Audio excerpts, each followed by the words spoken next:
गिरफ्तारी हो सकती है भविष्य में नहीं, संभावना? देखिए एक बात यह है कि अगर गिरफ्तारी होगी तो राजेंद्र पाल गौतम के साथ समाज के कुछ लोग भी गिरफ्तारी देंगे, जिसमें से हम भी एक हैं। कौन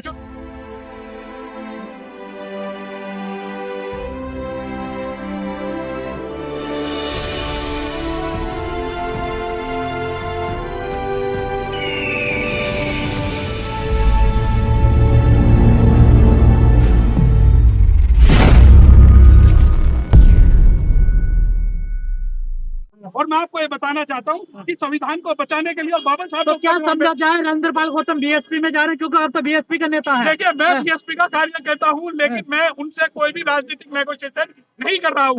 मैं यहाँ पर इसलिए हूँ कि समाज का कोई भी व्यक्ति जब धर्म का काम करेगा, बाबा साहब का काम करेगा और संविधान का काम करेगा, तो हम उसके साथ खड़े रहेंगे उसे बचाने के लिए। मंत्री साहब ने इशारों में कहा कि समाज अगर चाहेगा तो इस्तीफा। देखिए मंत्री साहब का जो दर्द है वो राजनीतिक बोल सकते हैं, लेकिन सामाजिक ये है कि आज उनके साथ समाज खड़ा है, राजनीति नहीं खड़ी। और इसी वजह से जब सवाल ये पूछे जाते हैं कि आपके कितने लोग हैं, तो राजनीतिक कोई भी व्यक्ति आज यहाँ पर नहीं है। सामाजिक जो लोग हैं वो सामाजिक उनकी लोग पार्टी उनके साथ नहीं है। नहीं है, बिल्कुल भी ना। तो क्या निष्कर्ष निकला?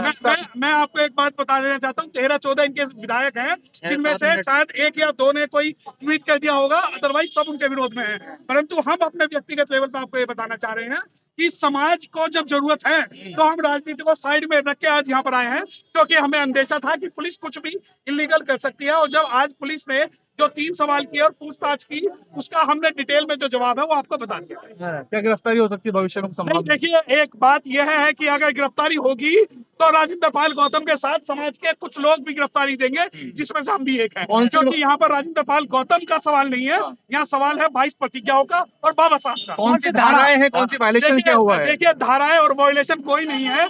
जो जब ये धाराओं की बात करते हैं 153A की, 153B की, 509 की, 505 की जब ये बात करते हैं तो वो धाराएं नहीं लग सकती, क्योंकि भारत सरकार खुद ही मिनिस्ट्री ऑफ सोशल जस्टिस अपने जो राइटिंग एंड स्पीचेस जो छपवाती है तो उसमें बाबा साहब की 22 प्रतिज्ञाएं लगवाती है। उसके अलावा महाराष्ट्र गवर्नमेंट जो है चैत्य भूमि पर और दीक्षा भूमि पर 22 प्रतिज्ञाएं छपवाती है। और अगर FIR दर्ज होती है तो वो उसके अंदर गिरफ्तारी अगर होती है तो समाज का एक कंप्लेनेंट कौन है, शिकायतकर्ता कौन है, कितनी शिकायत है कुल मिला के? वो आदेश गुप्ता बीजेपी प्रदेश अध्यक्ष है। और जो शिकायत 2 पेज की दी गई है उनका कोई भी लोकस नहीं बनता है शिकायत देने का। सिर्फ ये एक टेरिफाइंग एक माहौल क्रिएट कराया जा रहा है कि भारत के अनुसूचित जाति के जो लोग हैं वो अपना मुंह बंद कर लें, जो कि नहीं होगा। क्या शिकायतकर्ता को भी बुलाया गया?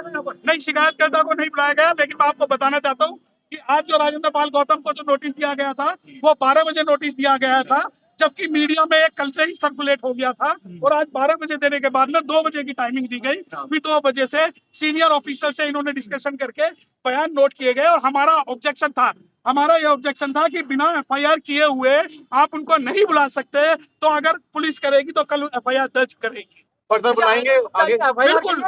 देखिए आदेश गुप्ता ने शिकायत की है और जो आपकी बात है ये एक बार नहीं उनको 50 बार बुलाएंगे, क्योंकि ये चाहते हैं कि राजेंद्र पाल गौतम के साथ साथ इस समाज का हौसला भी बुलाने से या जेल में डालने से धमकाने से टूट जाए। तो वो हम होने इस्तीफा लिया गया है, दबाव था। फिर देखिए राजनीतिक सवाल के लिए राजेंद्र पाल गौतम जो है वो बता पाएंगे, हम उनके एडवोकेट हैं। आप हमसे लीगल सवाल और समाज का सवाल करेंगे तो केजरीवाल के ऊपर क्या कहना चाहिए? बाबा साहब की फोटो लगाते हैं, उसके ऊपर बाबा साहब का भक्त बताते अपने आप को। हाँ बिल्कुल, बहुत बड़े भक्त हैं, तभी तो उन्होंने जो मंत्री जी का इस्तीफा स्वीकार कर लिया, जबकि उनके खुद के मंत्री के खिलाफ आरोप है और वो जेल में है। उनका आज तक इस्तीफा स्वीकार नहीं हुआ। और दूसरी बात ये कि वो जो है मिस फायर कर रहे हैं समाज के साथ। मैं आपको एक बता देना चाहता हूँ कि जहां स्कॉलरशिप शेड्यूल कास्ट की 2 लाख रुपए की लिमिट है, वहीं ST और OBC की 5 लाख की लिमिट है। और शेड्यूल कास्ट जो स्पेशल कंपोनेंट प्लान है वो दिल्ली में आज तक फुलफिल नहीं हुआ है। और रही बात अरविंद केजरीवाल की, तो मैं उस पार्टी का ना तो प्रवक्ता हूँ, ना ही समर्थक हूँ, और ना ही मैं उनकी राजनीति में विश्वास रखता हूँ। अगर यहाँ पर सवाल बाबा साहब डॉक्टर भीमराव अम्बेडकर था तो सभी हमारे 22 प्रतिज्ञाओं से डर क्यों रहे हैं लोग? देखिए छोटा रिचार्ज जो है उसे पता है कि 22 प्रतिज्ञाएं नहीं, क्रांति है। और ये बाबा साहब की 22 प्रतिज्ञाएं नहीं है जिन्हें आप पूछते हो, यह बुद्ध की 22 प्रतिज्ञाएं हैं। बाबा साहब की इस वजह से नहीं है और बुद्ध की इस वजह से, क्योंकि बुद्ध के 41 देश है जो हमारे साथ हैं। तो गौतम जी क्या अपना अभियान चलाएंगे भविष्य में बाबा साहब को लेकर? देखिए गौतम जी का तो नहीं पता, परंतु समाज में जो भी अभियान चलाएगा उसके साथ समाज तन मन धन से खड़ा अगर रहेगा। एफआईआर होती है तो आप इसको परस्यू करेंगे लीगल? देखिए, अगर एफआईआर होती है तो हम तो चाहते हैं कि इस मामले में एफआईआर दर्ज हो। हम तो चाहते हैं ताकि सुप्रीम कोर्ट तक ये डिसाइड कर दे कि इसमें भारत सरकार दोषी है या अरविंद केजरीवाल दोषी है या राजेंद्र पाल गौतम दोषी है। परंतु मैं आपको बताना चाहता हूं कि अगर ये एफआईआर करते हैं तो इनके खुद के जो मंत्री हैं, खुद के जो लोग हैं, सबसे पहले उनके खिलाफ एफआईआर होके और उनके खिलाफ कार्रवाई हो। सर 131 दलित सांसद है, बहुत सारे विधायक भी है देश में, लेकिन कोई नजर नहीं आया सर यहाँ पर उनके पक्ष में आज खड़ा हुआ। देखिए, यहाँ पर समाज के लोग तो नजर आ सकते हैं, राजनीति के नहीं आएंगे। और ये बात देखिए, इससे बड़ी नहीं, समाज के भी नजर नहीं आ रहे, बीएसपी वाले नजर आ रहे हैं। हाँ, नहीं, बीएसपी वाले, हम सभी बीएसपी के हैं, लेकिन बीएसपी वाले तो हर समाज के मुद्दे को उठाने का काम जो करते हैं आम और आदमी उठाएंगे। पार्टी में जो SC/ST विंग है, SC/ST वाले, वो नजर नहीं आ रहे हैं। देखिए, ना तो यहाँ SC/ST विंग है, ना ही लीगल सेल है, परंतु बीएसपी के जो छोटे छोटे कार्यकर्ता है वो यहाँ पर है। और वो इसलिए है कि हम राजनीति को साइड में रखकर अपने समाज की, बाबा साहब की, संविधान की और बुद्ध की बात करते हैं, तो इस वजह से हम यहाँ पर हैं। डॉक्टर साहब, जब जय भीम के नारे लगते हैं और अपर कास्ट के जय भीम के नारे लगते हैं तो समाज उन्हीं के साथ दौड़ने लगता है, जैसे केजरीवाल ने किया। देखिए, ऐसा है, मोदी जी पंच तीर्थ बना के सबसे ज्यादा रिजर्वेशन, सबसे ज्यादा नुकसान जो है शेड्यूल कास्ट का करते हैं। उसी प्रकार केजरीवाल साहब बाबा साहब का नाम लेके सबसे ज्यादा जो नुकसान है वो शेड्यूल कास्ट का करते हैं। उनका स्पेशल कंपोनेंट प्लान को वो फ्री बिजली, फ्री पानी में दे देते हैं।